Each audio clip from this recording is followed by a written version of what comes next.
Assalamu alaikum, Dr. Jackson. وعليكم السلام ورحمة الله وبركاته. How are you? Alhamdulillah, alhamdulillah. How are you, akhi? Alhamdulillah, man, I'm well, man. We're in the last 10 nights, last Yes. 10 days of Ramadan. Just getting right into it. I mean, when approaching Ramadan generally, what is usually on your mind? بسم الله الرحمن الرحيم. الحمد لله نستعين ونستغفر ونستهديه ونعوذ بالله من شرور أنفسنا ومن سيئات أعمالنا من يهدي الله فلا مضل له ومن يضلل فلا هادي له وأشهد أن لا إله إلا الله وحده لا شريك له وأشهد أن محمدا عبده ورسوله صلى الله عليه وعلى آله وصحبه وسلم. ورب اشرح لي صدري ويسر لي أمري واحلل عقدة من لساني يفقهوا قولي وقني شر نفسي وفلت لساني وأن أضل بغير حق رب العالمين. وبعد. Assalamu alaikum wa rahmatullah. First of all, I want to go back and return the greeting to our dear sister and thank her for all of her service and especially for her beautiful smile. You know, we have reports from the Prophet alayhi salatu wasalam, where he says, you know, even a smile can be sadaqah. And I think it's important, especially in these times in which we're living. A number of things come to mind, but I think that, you know, the first thing I want to say is that all of us right now, we're in the month of Ramadan, we're fasting, and some of us have circumstances that differ from others. Some of us have 9-to-5 jobs, or sometimes they have to work even longer hours. And so the challenges of fasting in Ramadan become more sort of immediate. They don't get a reprieve. You know, by the time they pray Taraweeh, or even if they don't pray Taraweeh, by the time, you know, the night ends, they have to get prepared for the next day and they have to go right back. Others have, you know, an easier time of it. But all of us, you know, feel the pangs of hunger during Ramadan, and we're supposed to. I mean, that's part of the whole point. It is to train us to be able to deal with some of the deprivations that we will confront in life. Ramadan is part of what some scholars have called, you know, the technologies of the self in Islam. It's how we go about the business of training and disciplining and refining the self. But having said that, part of what we also should be able to do, especially in this month of Ramadan, where we, Asr time comes, and you know you're glad to pray that Asr because you know that the next prayer you'll be able to eat. Well, we have brothers and sisters around the world who can't assume that luxury. We have brothers and sisters around the world who are suffering just enormous deprivation. You know, the brothers and sisters in Gaza and Palestine, brothers and sisters in Sudan, brothers and sisters, the Uyghurs in China. We have all kinds of Muslims around the world who are really suffering. And though we may not be able to do anything immediate, our du'as and our empathy should be there for our brothers and sisters who are suffering all over the world. And hopefully, you know, Ramadan will be one of those moments that reminds us of the fact that we are an ummah. So I just wanted to get that out there because I think it's important to remember that, you know, part of the training of the self is not simply for the purpose of strengthening our relationship with Allah, although it is that. I don't want to make any statements that would seem to suggest otherwise, but it's also a matter of how we relate to one another. Because how we relate to one another has everything to do with the state of our souls.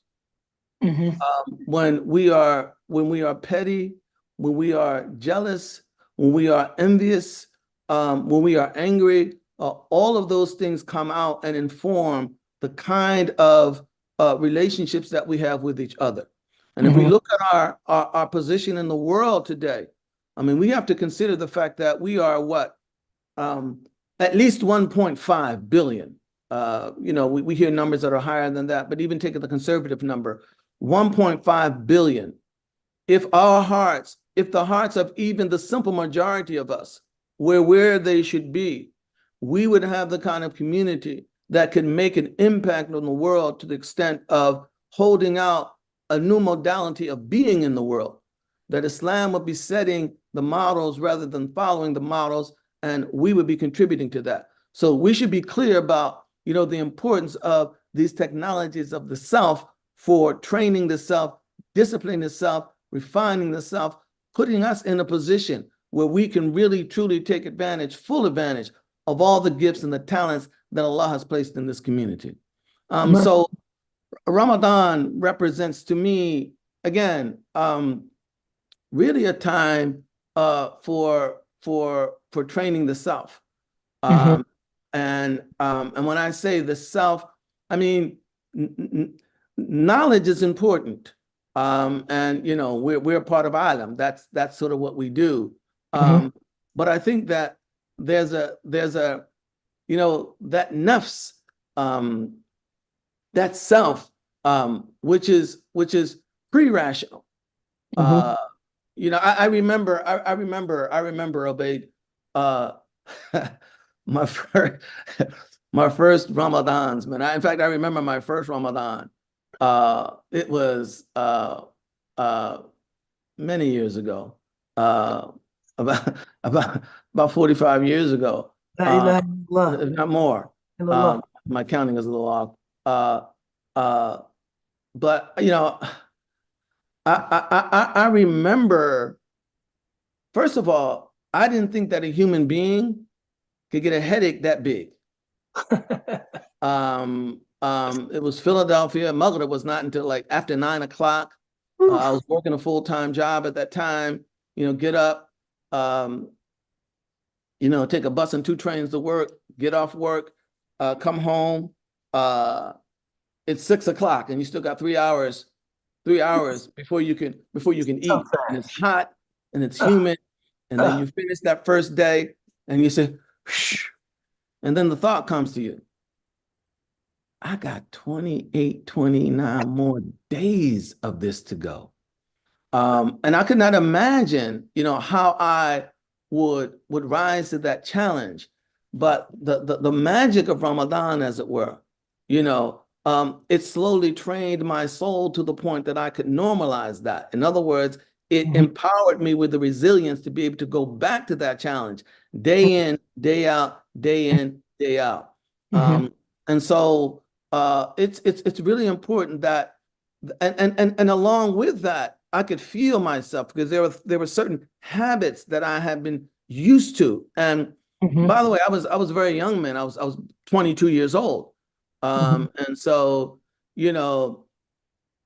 all kinds of challenges, for a young person, in America today, I was facing. And so I had, activities I had to give up, things that I had to learn to conquer, aspects of myself that I had to sort of rearrange. And no matter how you think about those things, thinking about them and actually being able to come to terms with them, as a matter of your person, those are 2 different things. And Ramadan was and still is really critical to that enterprise. And I think that it behooves us to remind ourselves of what it is that we're doing. And when we think about it, Islam as a whole, along with the all the theological and the other aspects of Islam that we have, it is really, I think about this sometime, may Allah bless the Prophet ﷺ, because he left us with a whole regime of technologies of the self. The salat every day, that's a technology of the self that removes you from you, places you before Allah. You have to transcend.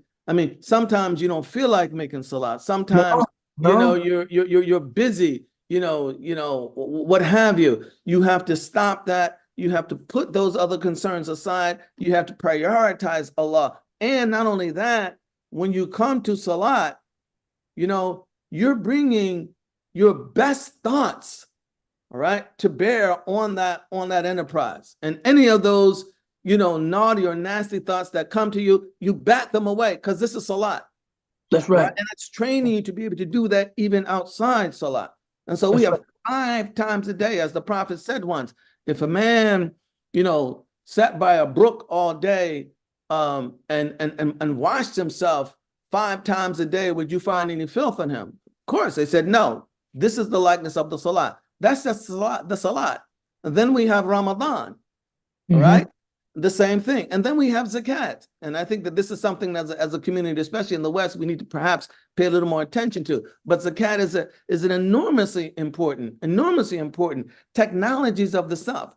Because, in the materialistic societies, not just society in the West, societies that we live in today, addiction to money is something that we all have to struggle with. Right. And not only is zakat something that helps us domesticate, our, I won't say love, but our esteem for money, but it also, goes to the whole enterprise of building bonds of mutual caring among yourself. Just think about sometimes, when you go into the masjid and, you have to pay your zakat, and I'm not talking about zakat al-fitr, I'm talking about, zakat al-mal, and you just go up to a brother and you just go up to a sister, because you've asked the imam, I want you to point out the brothers and sisters who are struggling here. I want you to point them out to me. I got some zakat money I need to unload. And you go up to a brother or a sister, and you don't know them, you don't even know their name. And they don't necessarily know you, and the brother and the sister's carrying a baby, she's struggling, and you hand her $500, you hand her $1,000, or what have you. I mean, the impact that has on her sense that she's not alone, the impact that has on that brother, in terms of, wow, there's a community behind me, of people, who not only, even if they don't actually emotionally care, this is a religion where they have been commanded to engage in acts of caring. That's right. Right. And it's like, you don't owe me nothing because this is not my money. Right. This is, I'm discharging a duty that Allah has placed on me. Allahu Akbar. I mean, so we have all these technologies of the self. You and I, we just came back from Umrah. That's right. We know. I mean, Umrah, Hajj, these things work on us in ways that we don't even always fully understand. Imperceptible, many of them. It's imperceptible. And you come out the other side, things are just not the same. No. And I think that one of the things that it would be really good for us to be able to do is to shift our sort of perception, from seeing these things as always some kind of, some heavy imposition, man, I gotta do this, man, I gotta do that. I mean, to an opportunity, all right, to discipline and train and refine that self. That's right. That's right. So that's what Ramadan, in a sense represents to me. No, it's funny, man. I remember, listening to you talk about Ramadan years ago. And it might have been, it was somewhere in Michigan. And someone asked you about, the meaning of Ramadan or purpose of Ramadan, or they might have even phrased it, what is Ramadan all about? And you say, Ramadan is about being hungry, And I remember thinking that's a very straightforward answer. But then as you began to explicate on what that kind of self-denial, voluntary self-denial means for communities and for individuals, and by extension, for society at large, that we can't have what we want all the time. And if this was an ethic that we collectively embraced, that not everything I want I can have. Maybe the world would appear much differently. Maybe something like the impending ecological catastrophe, right? Because we're consuming and living at unsustainable levels. Something like that, you might be able to create a cultural shift, a paradigmatic shift that people could, domesticate. I really like that word. Some of their undisciplined ambition or undisciplined desires, etc. So I think this is a central theme. And something else that comes to mind for me when I think about Ramadan is this, these technologies of the self and deploying them. This is a time honored legacy. كما كتب على الذين من قبلكم لعلكم تتقون. That, Mhm. this is something that was prescribed for us, like it was prescribed for those before us, لعلكم تتقون, in that you might learn taqwa, or self-restraint.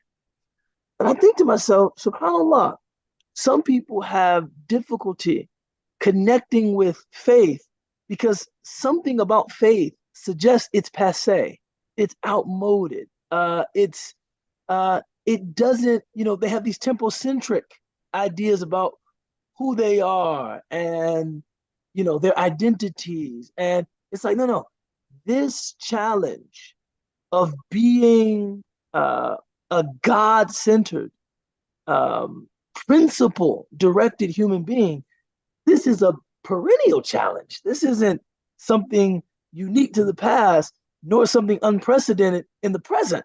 Mhm. This is where we are now. And Allah subhanahu wa ta'ala telling us to voluntarily Mm. eat food. That's the key. That's the Right. key.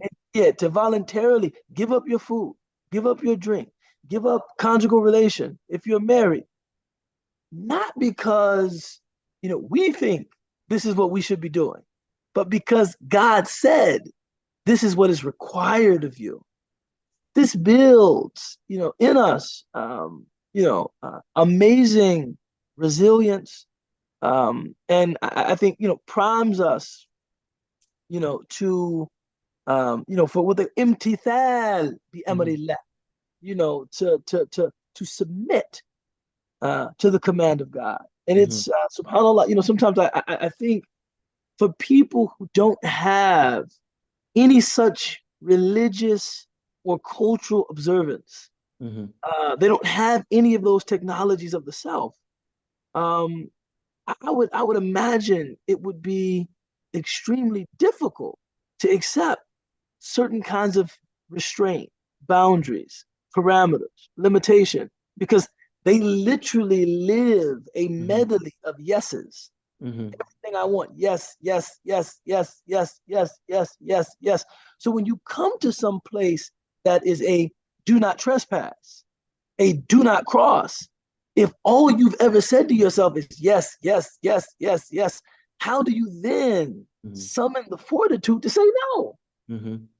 And this is why, perhaps Or this is, yes.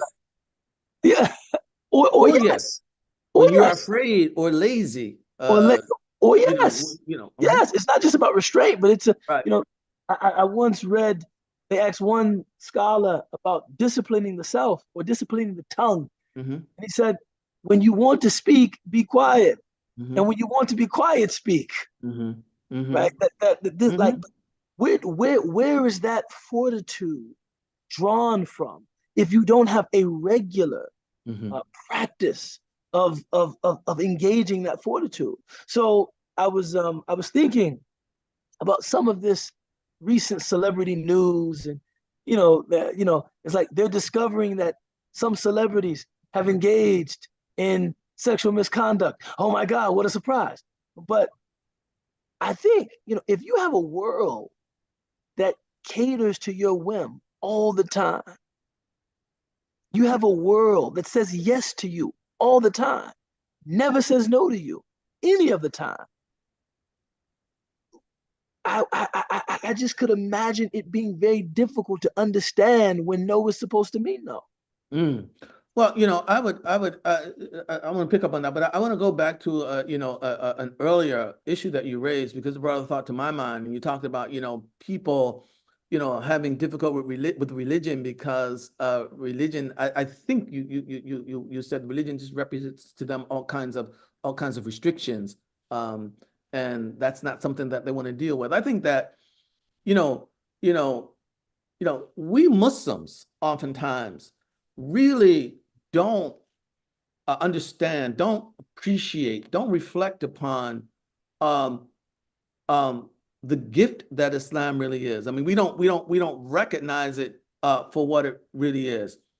Part of what has alienated, I'm not saying this is the whole story, part of what has alienated many people from religion is that they feel that they have been themselves marginalized within their own religious communities, such that someone else really sort of determines the texture of the religion for them. Mm-hmm. And this is where you hear people say, well, yeah, I'm spiritual, but I don't believe in organized religion. All right, because the organization of religion is one that has put certain people in certain places of, let's just call it privilege, and other people, like myself, the masses, we just tag along, and we're just taken along for the ride. Well, with something like Ramadan, you can see it more clearly. You can see it with Salat, etc. But with something like Ramadan, you can see on some level, and I hope this is not misunderstood, but on some level, we are a community of priests. Mm. All of us are engaged That's equally right. in this activity. All right. That's not a day long. That's not a week long. It's a whole month of discipline that we all engaged in. Not just the imams, not just the preachers, not just the scholars, everyone. The thing that shocks me, Everyone. I yeah, mean, so what we're saying is that we are all equally engaged in a religion over which we all can feel an equal sense of ownership. Because that imam, that sheikh, that scholar, that whomever, all right, he gets as hungry as I do. That's right. Yeah. That your status as a scholar don't make you any less hungry than I am. Don't make you any less thirsty than I am. Don't make it any harder, to deal with what you have to deal with than it is for me physically. No, it's true. All right. And so what Ramadan does again, it brings us all back in. All right. That religion is not something that somebody else owns. I mean, we are equal stakeholders in this whole enterprise. And we have the activity, all right, that directly brings us into that. You can't do Ramadan from the sideline. You got to get in the game. You got to get in the game. All right. And everybody is in the game. And I think that, people wonder about, the difference between, the history of religion in Europe and the history of religion in the Muslim world. Right. Well, to my mind, this is part of that explanation. Right? Because, and you'd be surprised, the number of people who fast Ramadan across the Muslim world is just astounding. I know. It's astounding. It's just astounding. Also, and this is an all volunteer program. And especially for us here in the US, all right? I'll tell you this, I became a Muslim at 22 years old. And as I said, they say that, you reach adulthood at 21. Nah, I reached adulthood at 22 after my first Ramadan. That was adulthood. That was, you're a man now. You can do that, right? You're a man now. I think though, about, if not me, if not me, because I'm the convert, if my parents had been the converts Mhm. and they had told me at 13 years old, 14 years old, you got to fast Oh man. a month, That'd been rough. right? You got to get up early in the morning, right? While all your other friends are still asleep, get your little sahur. You got to go to school all day without eating, without drinking, and in a sociological context with bad breath all day for 30 days, 29 days. I asked myself, could I have done that? I marvel at our children, man. Allah Akbar. No, No, I'm very serious. I no, marvel at that. no, it's amazing, man. It's I think, amazing. no, I think that some people don't realize that to many people outside the Muslim community, fasting, it sounds so austere, so Yes. demanding How can you that, do it? and yet we do it. They think of it as, wait, not even water? Not Not- even water? And nothing? by the way, my first Ramadan, I wasn't always a scholar. I was an industrial mechanic SubhanAllah. working underground, Mm. sniffing chemicals all day. You feel me? I do. Right? Heat, steam, ovens, the whole 9 yards. All right? And you got to fast out Ramadan, man. That's Yep. what I said. It's My very manhood was 22 years old. You did that. Allah. That was, that was, what do they call it? Where they test the youth, to bring them into manhood. Oh yeah, rites of passage. That was my rite of passage. Ramadan was my rite of passage. Yeah, that was it. Because I had no one. I mean, look, I could have cheated at any time, and no one would have been there to do or say anything. It's always that way. I could anytime. It's So this always is that way. between me and Allah. Period. Period. And I think that what we don't see, everybody when they look at Islam, especially Islam, and this is part of the corrupted narrative that even affects our psyche as Muslims living in the modern world. Because the West has an experience of religion, where religion is something that is just imposed upon people from on high. That's all it is. It's a power play. Well, here you have Muslims in circumstances where they don't have to, voluntarily fasting 30 days, 29 days every year. Voluntarily. Yeah. You follow what I'm saying? I do. That's what Islam is. And that really says something about what religion can and should be.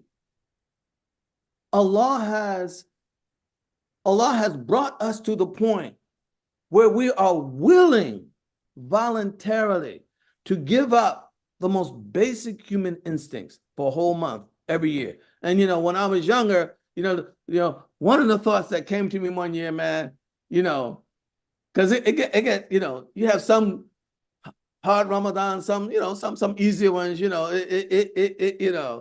right? I remember one year saying to myself, you know what, man, I'm never going to be able to eat the whole year round for the rest of my life. I had that thought about Salat and Fajr. I had that thought about, I said, man, what does it mean for me to really sleep in guilt-free? Can't happen. If I roll over and see the sun out the window, I feel terrible. It's for prayer, But we voluntarily commit ourselves to this, man. Voluntarily. So the next time people want to run that, Islam and coercion and all this stuff, let's just stop and ask them, well, what has all of these millions and millions of people, including hundreds of thousands, if not millions, in America, voluntarily fasting? What does that? Mm-hmm. What coercion? Right. What duress are they under? No, I think this is a very, very important point. Thinking more particularly about the last 10 days of Ramadan. Mm-hmm. I was thinking about Ramadan and how some people obviously, when approaching the month of Ramadan, there's a palpable increase in our devotion. We're reading more Quran. We're trying to cut down on maybe some of the normal maybe Right. TV and stuff like that. stuff that we enjoy. And some people feel like, well, why would I do that? That almost makes me insincere. And I said, no, nobody ever blames Patrick Mahomes for playing better in the Super Bowl. You don't say, man, you don't play like this all the time. You only playing like this because it's the Super Bowl. Well, that's what a clutch player does. They capitalize on big moments. So I said to myself, Ramadan is kind of like, okay, this is the series. This is the finals, as it were. The last 10 days are like a game 5, and then Laylatul Qadr is like a game 7, right? And you want to try and come up big, in each moment. How with us now being in the last 10 days of Ramadan and thinking about, okay, this time of intense voluntary devotion, it has come, and inshallah it will soon be departing. How do you occasion that transition? What do you think when you're entering those last 10 days? What are some areas that maybe you try to go back and improve upon, or maybe areas of emphasis that you want to remain consistent in pursuing, or what how do you I guess adjust your frame of mind to those last 10 nights, last 10 days? Well, I mean, I think let me be clear and honest about something, and I think that you could probably use a bit more honesty sometimes. My younger years, I didn't really pay a whole lot of attention to the last 10 days at all. I was so focused on just getting through the month. Yeah. I'm very serious. Being able, to make it through the month. And alhamdulillah, our prophet, alayhi salam, clearly understood that human beings are evolutionary by nature. I don't mean in the Darwinian sense, but what I mean is that, I'm not the same Muslim today that I was 10 years ago or 20 years ago. And that if you come into Islam today and you maintain your 5 daily prayers for 10 years, you won't be the same person in 10 years that you were 10 years ago. Right? And so you evolve in not only your understanding of the religion, but for your appetite for it, if that makes sense. Oh, it does. Right? So as I evolved and as I learned more, all right, and as I engaged the Sunnah, the Sirah of the Prophet more, I became more aware of what his teaching actually was. And so now, I really do understand that the Prophet alayhi salam is teaching us that this is, I don't see it as a game 7. What I see it as is this is a time where if you put in So it's like, like retirement plans. All right. You put in X and your employer will match it. You see what I'm saying? So you're actually getting double. Well, the Prophet is saying that this is a time where Allah will multiply your input for you this time, for you to take advantage of. In other words, just imagine if there was a month in the year where your employer said, okay, normally you put in $100 and I'll put in $100. So you got $200 going to your retirement. All right. Just imagine 1 month he says, if you do X, if you come to work every day, let's just put it that way or something like that, right? I will make it tenfold. So for every $100 you put in, I put in 1,000.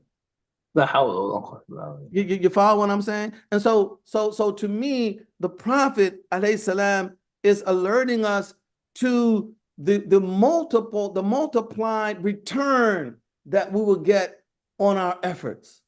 All right. And that's why the dua that was on when we came on. Allahumma innaka afuwwun tuhibbul afwa fa'fu anna. All right. Whoever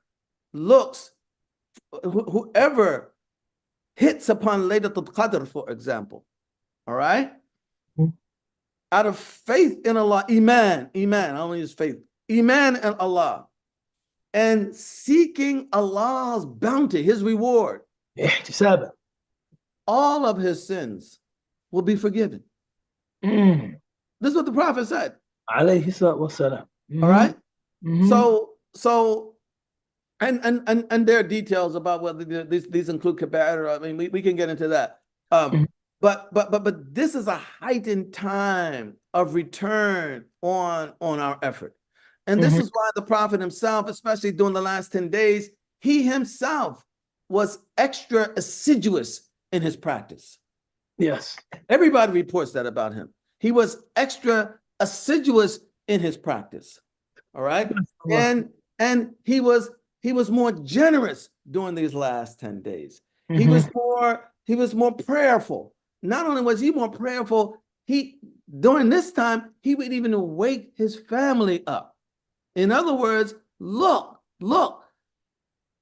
there's a chance for you to get tenfold. I don't want you to miss it. I don't want you to miss it. Right? So get up and pray with me. Right? He said this to the companions. So this is a heightened time of return for the Muslim. And I hope I can articulate this, because it's not, you see, this return, there will be a return, like the Prophet said, the faster has two moments of joy. 2 moments of joy. One is when they break that fast. Right? And this reminded me also of what you were saying earlier. When you talk about celebrities and other people like that, one of the problems we have in human society today, all right, is not only the problem of being able to tell myself no, but it is the problem of what value remains to things.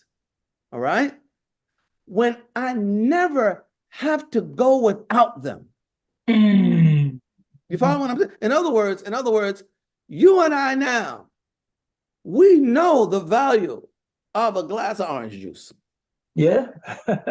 We could look at that drink right now and say, man, look at that. Man, does that look enticing? Man, oh man.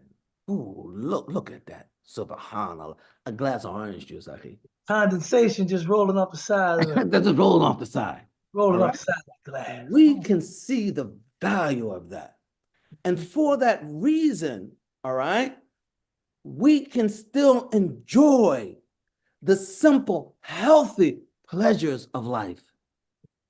What happens to us when we lose that, we just ratchet up and ratchet up and ratchet up and ratchet up, and nothing satisfies us. Yep. And so we just keep going, and we become almost artificial beings. We're not even human anymore. I don't want to put too sharp a point on that, but we're just searching for something that will give it to us again. And here you and I are, well, give me a glass of that orange juice. Yeah. That'll do it. That'll do it for me. Yeah, that'll do the trick. That'll do the trick. And I mean, even outside of Ramadan, I mean, it's we can't just run around and have sex like that. For that reason, we value, we value, we see the importance, all right, of relationships. Mm-hmm. You follow what I'm saying? Oh, because that's a prerequisite. Absolutely. Right? Absolutely. So that was one of the points. The point I make, so, you know, there are two points of happiness. So what I'm saying is that Ramadan gives us worldly benefits. This is what the point that I was trying to get to. All right. It keeps me in a place where, you know, the basic things in life, I can still enjoy. I can still enjoy them. Mm-hmm. You follow what I'm saying? I can still enjoy them. I don't have to go on this adventure trying to invent new pleasures. Mm-hmm. I can still enjoy a glass of orange juice. Mm-hmm. Right, so that's the worldly benefit. But Allah said, the Prophet said, there are 2 points of happiness. One, when the faster breaks his fast, he's happy. Mm-hmm. The other, all right, is when he sees the return on Ramadan. Mm-hmm. Allahu Akbar. Allahu Akbar. That's what's in my account? Well, all right. Okay. Hey. Well, all right. All right. Right? I like how this is showing up. So there are worldly benefits that come with Ramadan, and there are other worldly benefits that come with Ramadan. All right. And the Prophet, ﷺ, you know, he saw this as a time where the return on your attempts to train that self, to discipline that self, to refine that self, the return on that effort would be multiplied. All right. And one of the things that I was reading Quran a few days ago, and something really hit me, and I hope it's within the scope of what we're talking about, but it's just something that comes to my mind. I was reading in Surah Al-Shu'ara, I think. Mm-hmm. Yeah, I think it's Shu'ara, where Musa alayhi salam is in the court of Pharaoh. Mm-hmm. All right. And the point that I'm looking at is, well, what is a prophet looking for in terms of worldly return? In terms of worldly return. And you understand what I mean by worldly return? Mm-hmm. Yeah. I mean, how's this help me here now? Yeah, no. So I'm thinking about Musa in the court of Pharaoh. And Pharaoh says, what? قال فرعون وما رب العالمين. قال رب السماوات والأرض وما بينهما إن كنتم موقنين. قال لمن حوله ألا تسمعون؟ قال ربكم ورب آبائكم الأولين. قال إن رسولكم الذي أرسل إليكم لمجنون. قال رب المشرق والمغرب وما بينهما إن كنتم تعقلون. What's the point here? Here's Musa. Musa is a minority, a persecuted, subjugated minority. Mm-hmm. All right? In a society where his people were enslaved. Mm-hmm. Musa kills a man, has to run away. All right? Mm-hmm. And Allah says, Fatuna. All right? Mm-hmm. Allah says, we refined you, Musa. We brought out all those impurities from you. All right? Mm-hmm. And then we dispatched you as a Rasul. Mm-hmm. What I'm saying is this. Pharaoh says, okay, and what's this Rabbul Alameen thing you're talking about? What's this Lord of the Worlds thing you're talking about? Mm-hmm. He says, the Lord of the heavens and the earth and everything in between. If you want to be certain. Mm-hmm. Pharaoh then says, and now this is Pharaoh. Pharaoh is what? He's the Pharaoh, man. He's the, I mean, this guy said, you don't have a God except me. Mm-hmm. Right? And his whole people. And Musa is from this subjugated people. Pharaoh says, looks around, do you hear this? Mm-hmm. He's ridiculing Musa. Mm-hmm. And what does Musa do? Comes right back. Your Lord and the Lord of your forefathers. Mm-hmm. Hmm? And Mm-hmm. then Pharaoh comes back and says, what? Look, man, Crazy. the little prophet here, this guy who sent to you, he's crazy. Crazy. Musa comes back with what? The Lord of the East and the West and what's between them. In kuntum ta'qilun. My point being this, Ubayd, you see, part of what we suffer from as Muslims in America, in the West, perhaps in the world, is that the dominant culture in the world today sometimes subjugates our spirit. It subjugates our soul. Mm-hmm. It subjugates our psyche to the point that we just want to be safe. We don't want to be ridiculed. We don't want to be pointed to in a negative fashion. Mm-hmm. And that for that reason, we don't necessarily even want to propagate Islam. Mm-hmm. Right? And what we're seeing here, Musa had been cleaned up. Mm-hmm. Here's this little dude. I mean, and the guy got a speech impediment. Mm-hmm. Right? He can't even talk straight. Mm-hmm. Right? And here he is. I don't care how you try to humiliate me. I don't care how you try to subjugate me. I don't care how you try to discredit me. I don't care how you try to make me look like this or that or the other. I got a message and I'm going to deliver it. Deliver my message. That's right. I'm going to deliver my message. And what I'm saying, Ubayd, is that you can't do, no matter what you got here, you can't do that if you ain't got it here. That's right. That's Ramadan.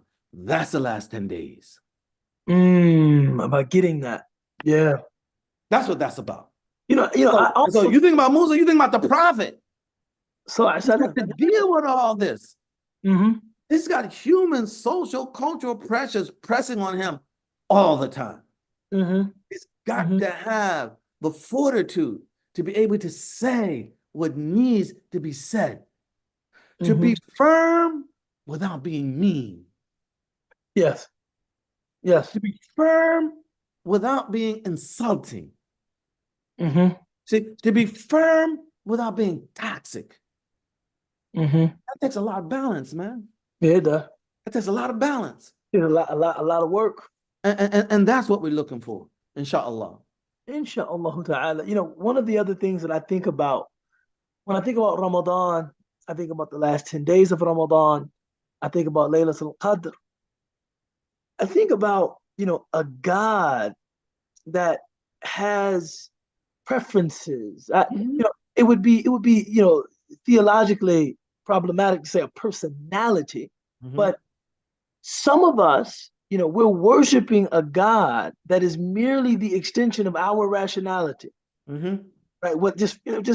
But when it comes to things like barakah, that there are 12 months in the calendar year. That's right. I said this one. I said this one. It doesn't, once we were talking and we were saying it's like, even if a person told me all of the health benefits of Brussels sprouts, what if I just told you I don't like Brussels sprouts? Right? It's not, that's not the, operating principle here in terms of health benefit. I just don't like them. Right? Do you worship a God that has that kind of prerogative? Right. That I like this. Yes. These 10 days, they're blessed. And this and, night, and and blessed. and if you want, if you they have all the what they call it, algorithms and stuff like that. That I was having this conversation with my wife. They have all these algorithms, that tell you all kinds of things. Like men like this. I don't care nothing about what no men like. I want what I want. Right?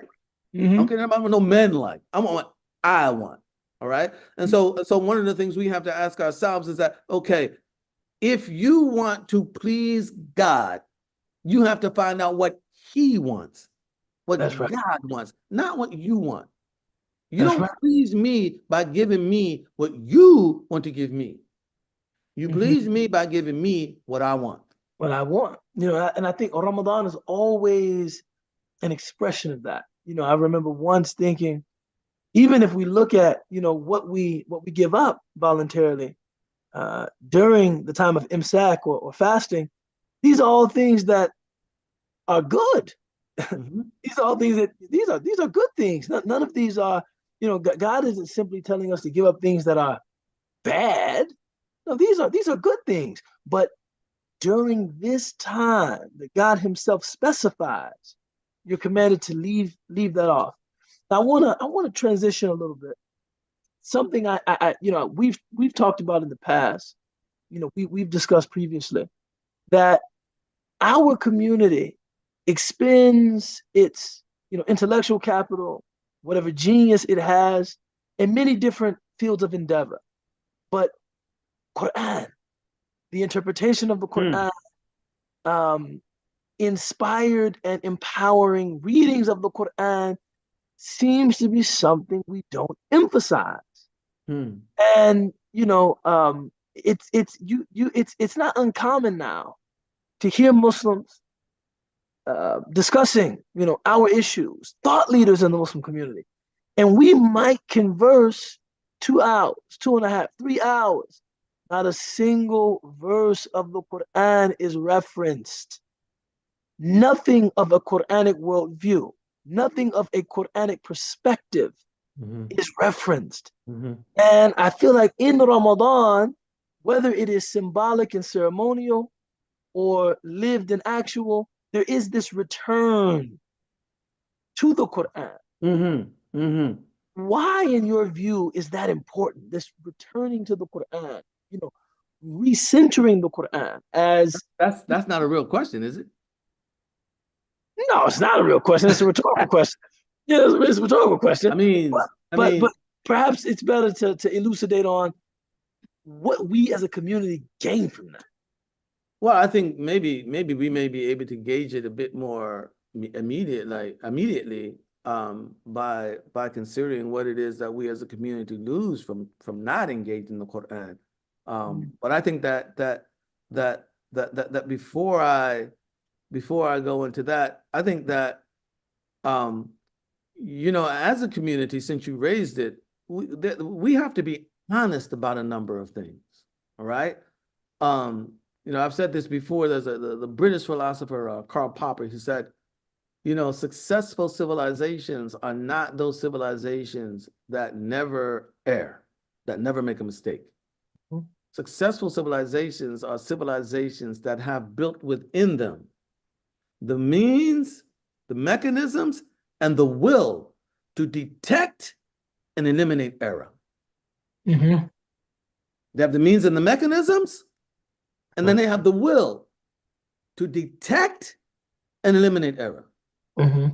And when we don't have either the means or the will to detect error, what we end up doing is simply pouring more and more water into dirty vessels.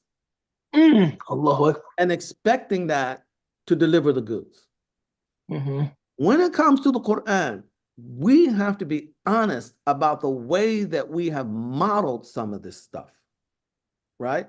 We know our prophet told us, okay, that, group of companions sitting around, discussing the Quran, reading the Quran, all right, okay? And then they begin to bicker over it. And the prophet says, what? While you were just, discussing it and reflecting on it, the angels were there. As soon as you started arguing, they abandoned you. La ilaha illallah. You see what I'm saying? Yeah. All right. And so when we use the Quran not as a means of trying to champion that which should bring the greatest health to our community as Muslims, but as a club to beat you over the head with, all right, then you're going to have, especially among those people, I mean, they don't know Arabic, for example, all right? They know that they're not scholars, all right? For them to enter into that world only places me in a position of dependency. Wow. La ilaha illallah. You feel what I'm saying, Obey? I do. And so part of what has to happen is that those of us who have or claim to have a love for the Quran and who want to see it have more of a distributory multiplier effect in our community, we have to begin to model healthier ways of carrying that Quran. Allahu Akbar. Mm-hmm. Right? I mean, and by the way, I'm not talking about some laissez-faire. Just again, we have our example in our prophet. Right? If you were wrong, the prophet would tell you you were wrong. Okay? All right? But the prophet could do that in such a way, alayhi salatu wasalam, where people can just flee from him. That's right. There you go. Let me. Yep, that's right. There you go. Yeah, that's right. That's right. This man has revelation from God. All right? And yet he could carry that in such a way that he remained a magnet. All right? Not something that repulsed. And so I think that part of the alienation from the Quran, part of it is that. I have no doubt about it. As I said, one of the things, I think I've shared this with you before, one of the things that, that's affected me, hurt me in some ways, as I traveled across the country and met with, various groups of particularly young Muslims, believing, practicing Muslims who are scared to death of their own tradition. Yeah, we see that. We see that often. And many of them scared to death of the Quran. Yep. So part of what we have to do is eliminate. I think we first have to acknowledge that error. And if we're not willing to acknowledge it, then it probably won't go anywhere. But once we acknowledge it, then take steps to eliminate that error. Well, I think a lot of that, to my mind, is because people are taught that revelation, and this is, and I think, I'm not saying this is a completely illegitimate idea, but when someone is advancing certain ideas and then couching those ideas in revelation and telling you, you can't, engage this critically, you can't disagree with this, you can't have an opinion about this. The Quran is probably frightening because it represents this imposition that I can't get out of. Like I can't really say anything. This is one of the Yeah, but see, to me, though, Ubayd, see, that's where you have this chicken and egg problem. All right. Look, you weren't born a Muslim. I wasn't born a Muslim. No. All right. It's those very technologies of the self that we've been talking about. All right. That primed yourself, primed myself. All right. To grow a bigger and bigger and bigger appetite for Quran over decades. You follow what I'm saying? I do. All right. And so that's why it's important to engage these technologies of the self. Okay.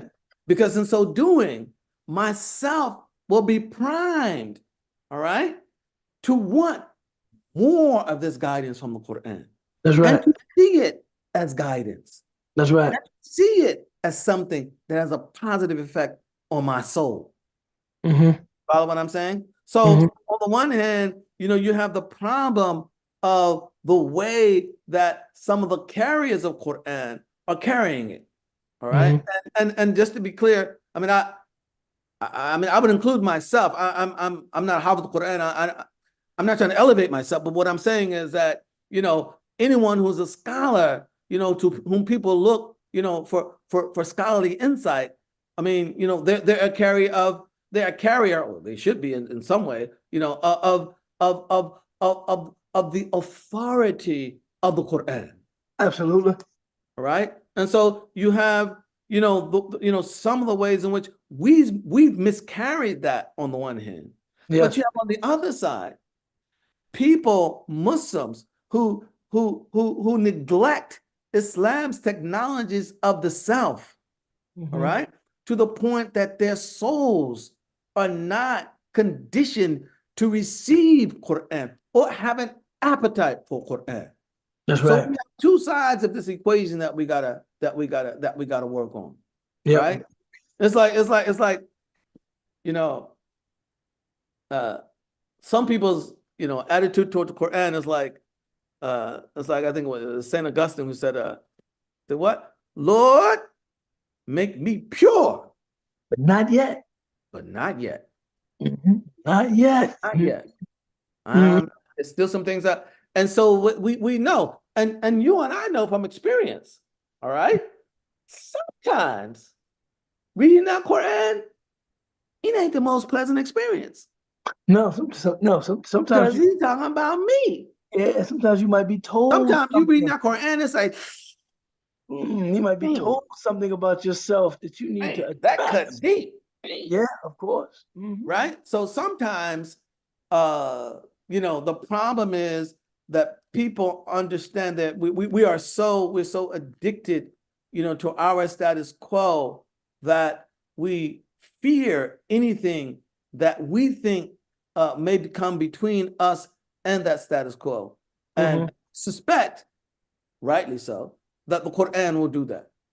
And so you take that on the one hand, and then the way the Quran has been carried by some people on the other, and maybe we arrive at some understanding of the problem of Quran. But I think you're absolutely right. I mean, we've got to get Quran more centrally woven into the collective existence of us as a community, but hopefully as a source of collective empowerment and not as a source of collective mutual bludgeoning. Yep. No, I mean, I think many of us who are But this is carrying. the month of Quran, man. I mean, Yeah, I mean, شهر رمضان الذي أنزل فيه القرآن. I mean, this is the month of the Quran. But thinking about those of us who are carriers of the Quran, doing a great disservice to the Quran in the way we've carried it. I think it focuses our attention on our own taqsir, our own shortcomings. This is a kind of saddun an sabilillah. You're blocking the path of God. And I think that look, let me just say, I'm sorry cutting you off here. Let me just say this, see, because I don't want people misunderstanding me. Look, if you're a Muslim, you are responsible for Quran. that's right. Right? I tell you what Allah says, you're responsible for that. Okay?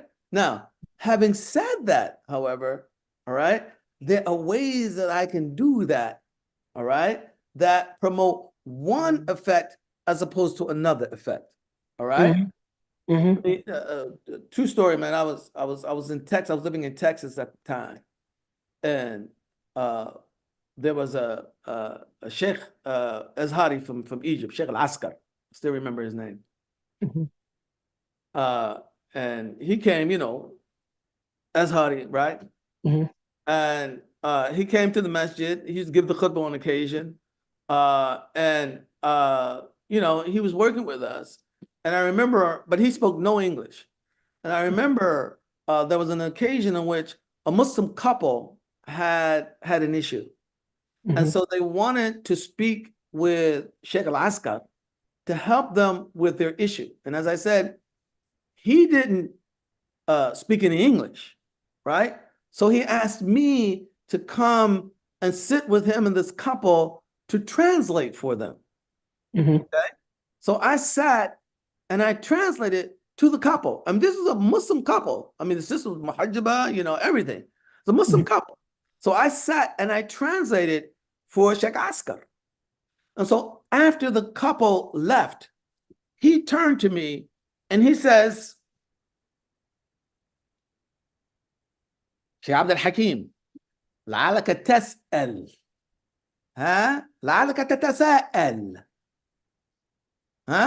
شوف مش كل الناس بقال الله وقال الرسول. Allahu Akbar. What he was saying is that you may have questions about how I counseled them, because he didn't use any verses from Quran. And what he was saying is that in that context, all right, it may be received as a silencing mechanism by either party. So you can impart the same, you see, you can impart the same values, the same points, all right, but not necessarily, in a way that people are feeling imposed upon. Because some, you know how it is, when spouses get, when spouses hit rough spots, man, it's rough. And they can end up rejecting Quran because they see it as something that's lined up against them. So he said, لعلك تسأل لعلك تتساءل مش كل الناس بيقال الله وقال الرسول. الله أكبر. Sheikh, mashallah. So this is part of it, as as well. But I do hope that we can arrive at a point where we all recognize that this Quran comes from Allah. This is Allah's disclosure to us. All right? This is coming from the realm of the unseen. This is something to which we would not have access other than Allah's disclosing it to us. That's right. So I would hope that we as a community would reach the point where we could mutually appreciate the Quran. MashaAllah. No, I'm with you there. And we have about 10 minutes before we conclude. And I wanted to give you just an opportunity just to offer a little bit of an introduction to your recent book, The Islamic. Why you want to spoil? We were having a nice time. No. We were having a good discussion, man. I mean, we're talking about Ramadan, and I think I think we've done that effectively. We talked about revelation, and we've talked about technologies of the self, and we've talked about barakah, and we've talked about Quran. Yeah, but Ubayd, I mean, if you insist, this is Ramadan, and by the way, let me just say something else about that. The Prophet, as I said, alayhi salatu wasalam, he was charitable, more charitable than otherwise during the month of Ramadan, and even more so the last 10 days. Aisha said, I never saw him yajtahid. كما اجتهد في العشر الأواخر من رمضان. I never saw him, so assiduous as he was in the last 10 days of Ramadan. So as human beings, one of the things we have to keep in mind, not everybody can do everything. That's right. And one of the things that as individuals we have to do, not in a selfish way that puts me in a position where I'm only doing what I want to do, but in a way that enables me to capitalize on the things that I can do, all right? And not obsess over the things that I can't do. Yeah. Does that make sense to you? In other words, there are people who, for example, they're lucky if they make it through Ramadan fasting. They can't fast any other time. It's just too hard for them. All right. But they can give charity. Yes. Right? But they can read Quran. You know what I'm saying? They can be generous. Right? So do those things. They can make extra prayers. All right? Do those things that Allah has made it possible for you to do, and augment those things that you can do. And don't worry so much about the things that you have more difficulty doing. So be generous. Give that money. That's a technology of the South. All right? Give that money. Make those prayers. Give those smiles. Make those extra prayers. All right? Recite that Quran. Read that Quran. Do what you can do during the last 10 days to cash in on that multiplier effect. So in that spirit, if you insist, you know, I'll have to be charitable and maybe say a word or two about it. I would prefer not to, because to be honest with you, to me, talking about that book takes us from here to here. Okay. If that makes sense to you. I've always rejected that, not as a That false dichotomy? that was a false dichotomy, but Okay. I think that the interplay between what's going on Yeah. here and here are much too is much too complex. Fluid. It's too fluid it's too fluid. It's too fluid. It's too fluid. So as my understanding is enriched, so too is my self. Yes, but only, excuse me. You know, only for people who are already primed in that regard. We live in a society where, quote unquote, reason is supposed to be everything. And everybody thinks that the way to everything is through here. And so if you give them that, that's where they go. That's where it goes. It goes there. And this good stuff behind. Right? I mean, look. One of the challenges that we have in a society, in our society, is that we can promote moral behavior. And at the risk of being misunderstood, I'm a Muslim, everybody, just remember that. We don't even need religion to promote moral behavior. We can do that through jail.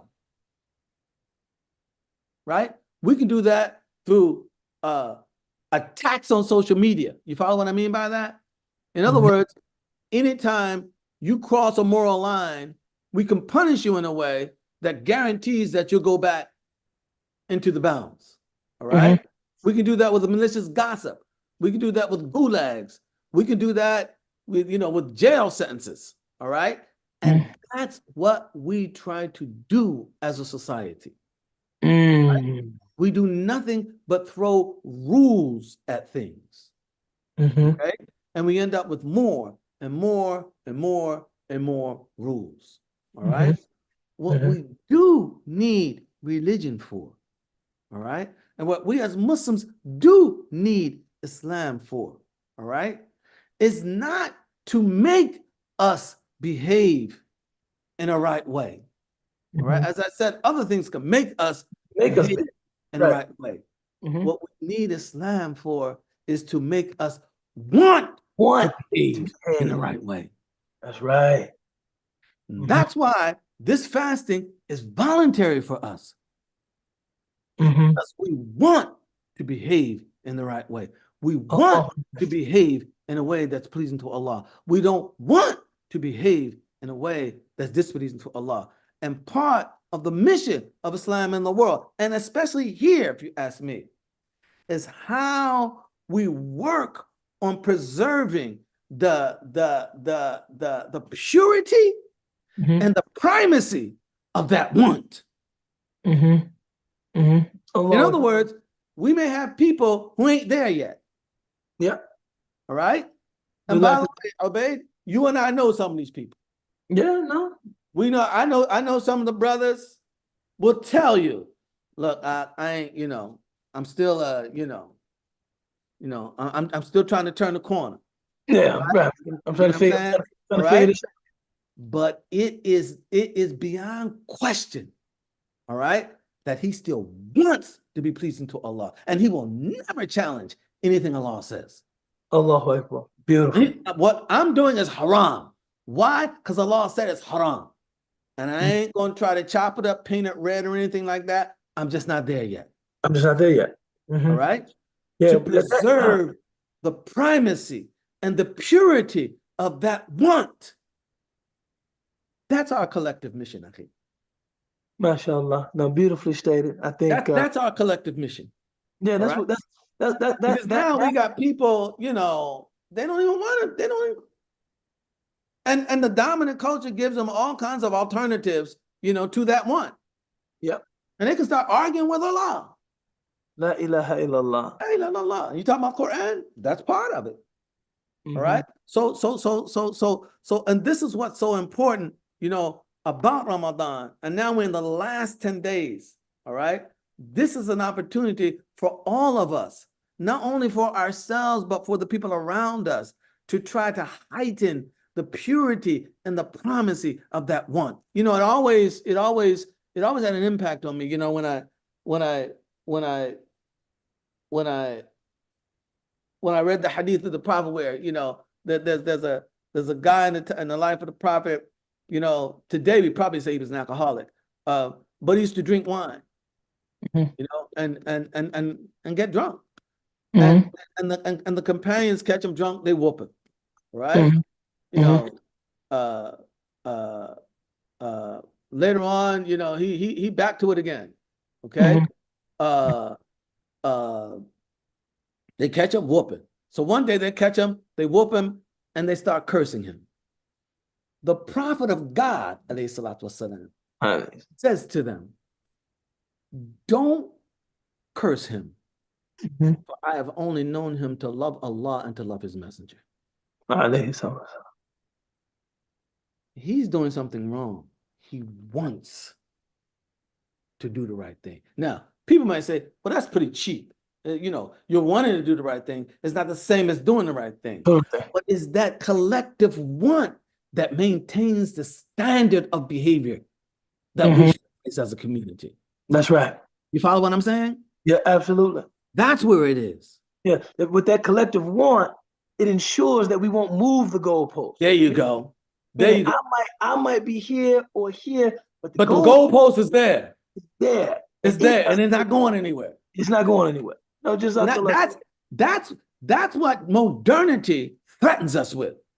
Moving our goalpost, if not destroying it. Destroying. There is no goalpost. Right? That's our challenge. Yeah, mashallah. Mashallah. Alhamdulillah. Jazakallah khul khair. That was a real slick way of getting around. You like that? You like that? Behind the back. You like that behind the back? Behind the back, Philadelphia. North Philly move. No, man, I was. Maybe on another occasion, I'll be happy to talk about the book. I'm not. Well, two things. One, when you write a book, that book's over 500 pages, man. You write a book like that. People don't realize this, man. After you publish a book like that, man, it's like, man, look, get that thing away from me, man. I don't want to see that thing, man. And for me, especially, because I basically hate everything I write for the first year or two, so that's everything. But at some point, I'm not at the barra, I'm not absolving myself of the book. I'm not refusing to speak about it. I just think that in these our last days of Ramadan, focusing on the premium that Allah has offered us on the return on our investment in the disciplining and the refining of ourselves, I think we should keep that paramount first and foremost in our hearts and in our minds. Jazakallah khair. That's a good place to end. Bismillahir Rahmanir Rahim. Wal 'asr. Innal insana lafi khusr illa alladhina amanu wa 'amilu s-salihati wa tawasaw bil haqqi wa tawasaw bis sabr. Subhana rabbika rabbil 'izzati 'amma yasifun. والسلام على المرسلين والحمد لله رب العالمين. السلام عليكم. وعليكم السلام. سبحانك اللهم وبحمدك أشهد أن لا إله إلا أنت أستغفرك وأتوب إليك. طيب, inshallah, we'll get back. And Sister Alimat, again, thank you so much for all of your service, and thank you for the real, the pleasant, the smiley, the joyful presence you bring to our midst. We can use more and more of that, because again, one of the things that the outside world doesn't understand about us, Ubayd, you talk about Ramadan, they don't understand about us. What is it that we enjoy about being Muslim? Part of that is people like you and Sister Alimat and all those others. We enjoy them. That's part of our reality of being Muslim. Allah Akbar. So Jazakallah khair. Inshallah. Assalamu alaikum wa rahmatullahi wa barakatuh. Alaikum salam wa rahmatullahi wa barakatuh. Rahmatullahi ta'ala barakatuh. Jazakallah khairan. Dr. Jackson, Ustadh Ubaydullah, mashallah, what a beautiful program. I learned so much. I was doing my best to take notes as much as possible with my one hand that's free. So I'm so grateful for this space. Again, I want to remind everyone, please, please, please support Islamic Studies Scholarship at ALIM. The Launch Good account has been posted in our live spaces. So please go ahead and click for our alumni. Please support other future alumni, as our beloved teacher, Dr. Jackson, stated about how our beloved Prophet, sallallahu alaihi wasallam, he would give more in these last 10 nights. So please do give as much as you can. With that said, if you have strengths in other acts of ibadah, pour into those as well. But whatever you can give towards ALIM, please do your best to do so. Please refer a student. For those of you in this space who have attended ALIM, you know how beneficial it was for you. So please do your best to refer a student. The link has been posted in the chat. So please go ahead. We will post it in our alumni spaces, and it has been posted live as well. Inshallah, we will continue having frames every month. Our next session will be next month, hosted by Sister Aisha and Sister Sabria and Ustadh Ubaydullah. Please check that out. Our book club is also an amazing program that we offer here at ALIM. If you're interested in that, the link has been posted as well. Please check that out. That is hosted with Sister Whitney and Ustadh Ubaydullah. With that said, I'm so grateful for everyone in this space. I hope for those of us who are fasting, I know at this point we're getting towards that East Coast. We're at 6:03 p.m. So we're getting there. Not there yet. I know Central and Pacific Timelanders, you guys have a little bit more time. And some of us are in this space. I saw someone in the live chat all the way from Malaysia. So they're just starting their fasting days. SubhanAllah. So again, thank you to everyone in this space. Special shout out to our teachers, to the team, to the ALIM team behind the scene, doing so much beautiful work. Our marketing director does amazing work and makes beautiful flyers and beautiful videos for her. I just wanted to give her a big shout out, because a lot of times when we go online and we see these beautiful images from programs, we don't know who's behind the scenes doing that, right? So I just wanted to give Mesa a big shout out for just her diligence, and the entire ALIM team. Thank you for everything you do. Our board members, our sponsors, and everyone who attended today. Jazakallahu khairan. I pray that Allah accepts our fast on all our acts of ibadah. Subhanaka Allahumma wa bihamdika. Ashhadu an la ilaha illa anta. Astaghfiruka wa atubu ilayk. Assalamu alaikum wa rahmatullahi ta'ala wa barakatuh.